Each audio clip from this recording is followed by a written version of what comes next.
Madasir is asking that he has bought a lot of different things. And his concern basically is how to overcome problems starting the course or not practicing the course exercises continuously. And I just want to point something out before I continue with this question, is that we never said to practice continuously, but we do want you to be consistent. That's all. And what I just answered to the first question is very applicable to this as well.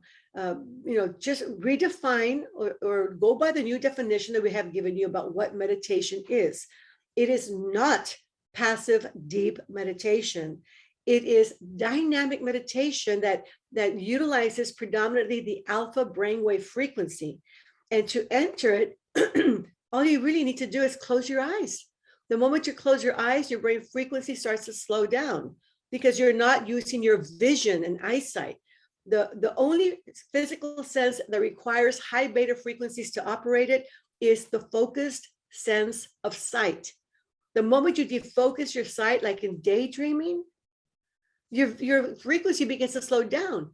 If you then close your eyes and shut out the outer world, then your frequency can slow down some more. Then if you take a deep breath and relax your body a bit, and you don't have to be totally relaxed, just calm yourself, the frequency goes lower still. So to enter alpha is quite easy. Just close your eyes, take a deep breath and relax. That's it.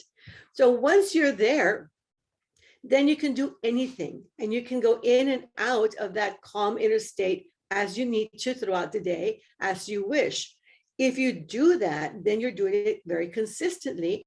And if you have that purpose in mind, then you're doing it with a purpose in mind. That would be with problem solving or getting an idea or whatever it might be. For example, using Mirror the Mind. You might be doing Mirror the Mind one day. And if I do Mirror the Mind, I usually do Mirror the Mind and give it my all. And I visualize the problem, I erase it, I picture the outcome, and I evolve the outcome to be just what I want. It's really what I desire. I believe I can make it happen. I expect it to happen in my near future. Then I step into the outcome image. I always recommend that you step into the outcome image and experience how wonderful it is to have achieved this outcome, this goal. And it feels so good to have it and connect with that feeling of achievement. Now, later, if I don't have time to do Mirror the Mind, that's okay. I don't need to go back and do Mirror the Mind. All I need to do is take a few minutes or a few seconds during the day when it crosses my mind and then go back to experiencing how wonderful it is to have already achieved this outcome. It feels so good. And then open my eyes. I can do that many times during the day or anytime that particular project comes to mind.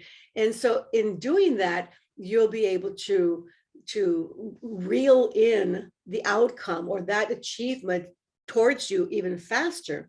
Your body, brain, and mind are becoming more comfortable with having that outcome, with already experiencing that outcome and having it. And I always tell people, I'd like to remind people that it's really much easier to achieve things that you can see and or experience. So if you have already seen in your mind even an outcome that you really want, that you have already achieved it, then it becomes easier to make it true in your physical reality. And more so, if you go into the experience of achievement and you allow your body, brain, and mind to feel it, to feel that it's already happened, like it's already happened in a past tense sense, then you begin to own that achievement. And that's how you begin to create those outcomes. So really to overcome a problem, it's really not a problem. So if you think about it this way, it's not a problem to start a course and finish it or achieve the goals of the course by just practicing it in a dynamic way that we teach in Silva.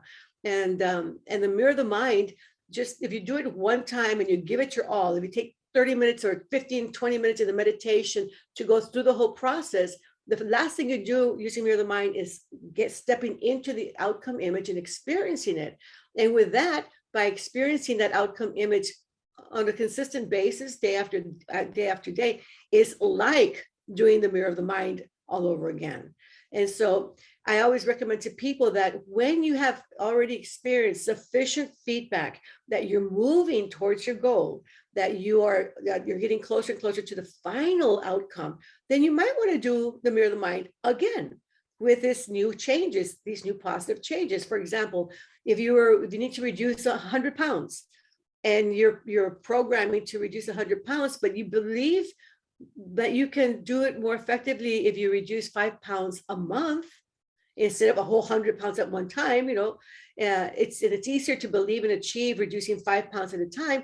And you've done this for 6 months and you've already reduced 30 to 40 pounds. Then I would say, yeah, by all means, during that time, you may want to reinforce the mirror of the mind technique so that you have more desire, belief, and expectancy. So I hope this helps in answering the question as to how to make this more of a practice, how to take a course and apply it until its completion, and be able to practice your techniques to fulfill your outcomes, the outcomes that the techniques are meant to have you fulfill.